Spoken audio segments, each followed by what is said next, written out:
Hello everyone, it's Gladius. In the last video we mentioned how you can level this build from 1 to 50, but even at the time, I had no idea exactly how unfathomably broken Necromancer is in Season 2. Yeah, just to give you a little context in the footage you're seeing there, I am level 74 and the monster level is 81. This is a tier 27 nightmare dungeon at level 74, and it's ripping through this dungeon. Let's get into the build. First of all, after you defeat the capstone dungeon that's going to lead to world tier 3, but I'd recommend doing it at about level 45. Get rid of the minions at that point. Unfortunately, minions are pretty strong leveling, but once you get into world tier 3, you have a hard time keeping them alive. We're going to sacrifice the defenders to give us an extra 20% resist all. We're going to sacrifice the bone mages to give us extra overpower damage. We want to sacrifice the blood golem. The blood golem is going to give us an additional 10% health, which is really nice with our overpowers. Now, let's get into the skill tree. Everything's going to stay the same at the top of the tree here pretty much, except we're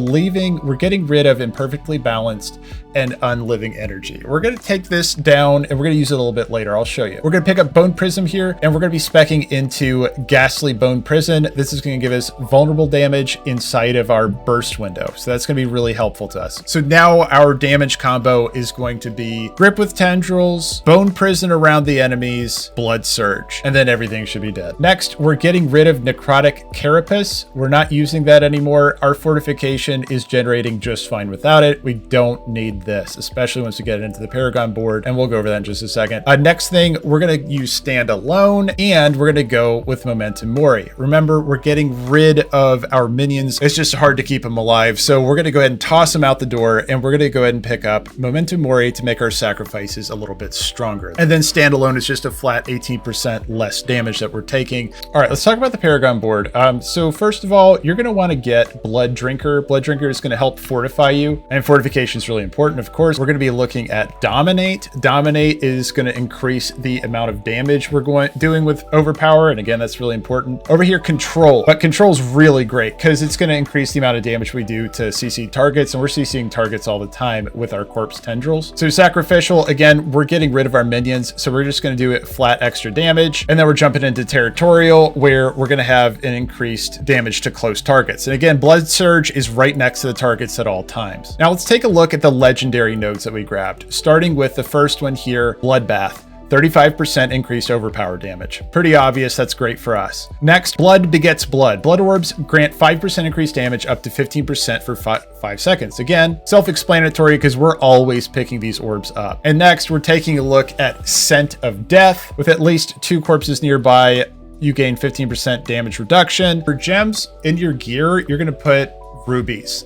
This is going to increase your max health, and that's going to be great again for overpower damage. Once you find a weapon that has a gem slot in it, you're going to be using again rubies because that's going to give us more overpower damage. Now, if we're talking jewelry, we're going to be using skulls. Skulls are great because they give us additional armor, but there's a caveat. So if you find that your resistances are looking pretty low, actually mine are, you're probably going to want to do all resist. Diamonds are going to be able to increase your all resist, and I'm actually going to do that now because I noticed my all resist is pretty low.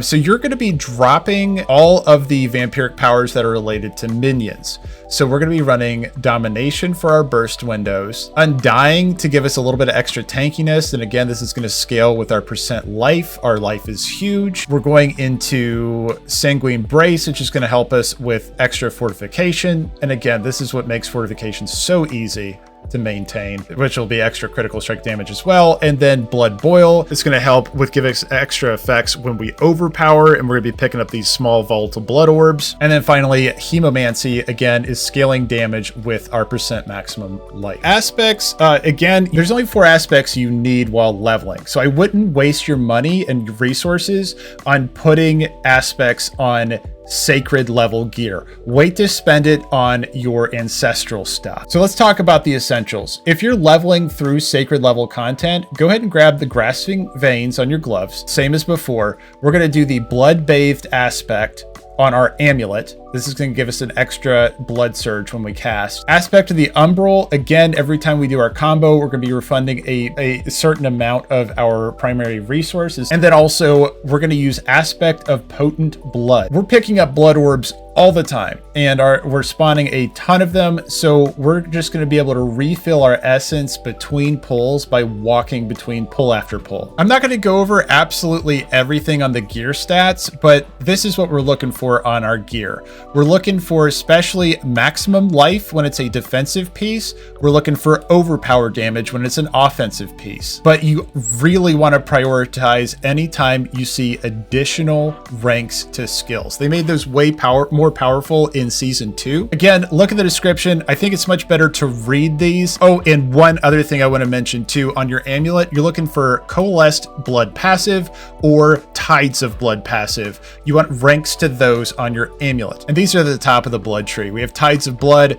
is going to increase our overpower damage on our blood skills. Again, that's where all of our damage. And then Coalesced Blood is going to increase the amount of damage that blood skills do, period. Those are both massive for us. All right, everyone, that's going to do it for the Bloodsurge Necromancer build. Let me know in the comment section below what you think and if you would change anything. If the video helped you out today, please strike that like button. And if you want to stay tuned for more Diablo 4 content in the future, please smash the subscribe. I appreciate your time today, and I'll see you in the next one.